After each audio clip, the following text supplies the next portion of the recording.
welcome and hopefully welcome again. Welcome back. This is Domain Dave from CheapWineFinder.com with another wine review like we always do, a companion podcast for a wine review we wrote up on the CheapWineFinder.com website. We do 3 a week and have been doing that for like 15 years. Podcast just for a few years, and now we've got a YouTube channel. Check that out. It's a hoot. And what do we have here today? Like we always talk about wines under $20. We do go higher in the holidays. We're getting there, but November, December, when we get into times when you might want to bring a bottle over to a party or have friends stop by and pull out something a little bit better than the usual. Not that the usual isn't good, but sometimes, that gesture means something. This is an inexpensive wine, but it's good enough to be one of those wines you pull out. And what we have today is the Kirkland signature Napa Valley Red Blend 2021. And what is it? It's a Bordeaux blend. And there are 5 approved grapes. Actually, Carmenere is approved too, I believe. But they're still mad at it for what happened in the 1800s. So you don't see it very often. But what's the blend here? I got the back of the bottle. It's 62% Cabernet Sauvignon, 19% Merlot, 10% Malbec, 6% Cabernet Franc, and 3% Petit Verdot. And those are the typical grapes you get out of Bordeaux blends. Most of Bordeaux is left bank or right bank, Merlot base, Cabernet base, because each side of the river bank. Napa Valley ain't about river banks. It's about mountain valleys. Most of their AVAs go down in between 2 mountains, and they're up in the foothills, and there's the benchland and all that type of thing. And it's actually a pretty big growing area, and all Napa Valley is not the same.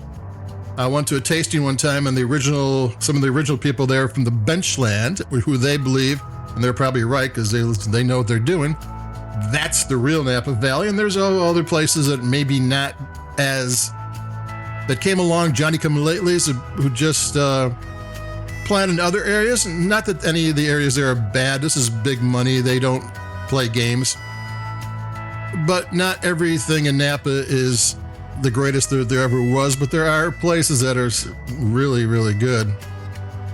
And this is a really good red blend. This is maybe one of the best red blends I've had all year. And we're in October, and we do 3 a week. We're doing pretty good. This is an all-rounder red. I'm going to take a sip.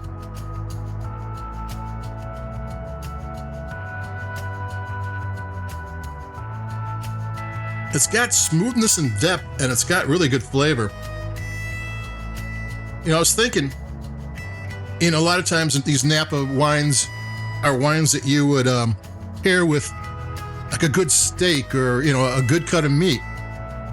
And, with the price of steak nowadays, having to spend another at least $40 for the bottle of wine to go with it, that's kind of like, it makes you think twice. But when you can, this is a $10.99 wine, but when that expensive aged steak can pair with a $10.99 red, and you know how Costco is, they take 15% and that's it. And a lot of wine stores and whatever take 50%. So this is a wine that's probably $16, $17 in a store, which you're getting into the serious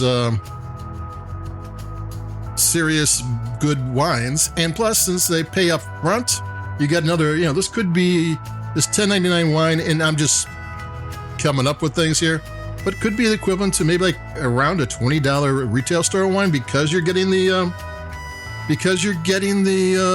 pay up front price, and because they're taking less money. So this $10.99 wine isn't a $10.99 wine. You shouldn't measure it against other $10.99 wines, because it in reality should and could sell for more. I'm taking another sip, and it pairs well with, you could legitimately, it's got enough structure, it's got enough flavor that it would do a steak proud.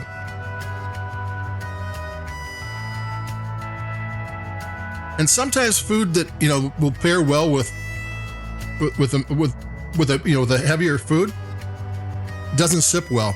I mean, because it has to balance out. So it has to somehow be a little bit over the top to when it's hit food, it then hits right in the middle of the sweet spot.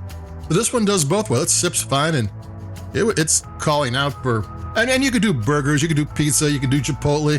I mean, you could do all that with this for $10.99 and feel very happy about it. But you could also go upscale, and it would hit the spot, which is high praise for a $10.99 wine. It just tastes good. It's got like rounded fruit flavors. It's got some vanilla. It's got some spice. It's got, black cherry. It's got blueberry. It's got plum. Maybe some orange zest, a little bit of that edge to it. Vanilla. It's got maybe like a little sleek hit of mocha. It's a good wine. It's the Kirkland Signature Napa Valley Red Blend 2021. Keep it in mind for the season when it starts being the party season. We're getting there, because this is a wine that would that hits more than the price tag. So that's it for me, Domain Dave, cheapwinefinder.com. Like us if you like your podcast. Comment on whatever you want to comment on. Like us if you can on the different whatevers, and we'd appreciate it. And we got more coming up, and this is our time of year when wine and parties go together. So adios, keep it cheap. I'll be talking to everybody in a couple of days. Bye-bye.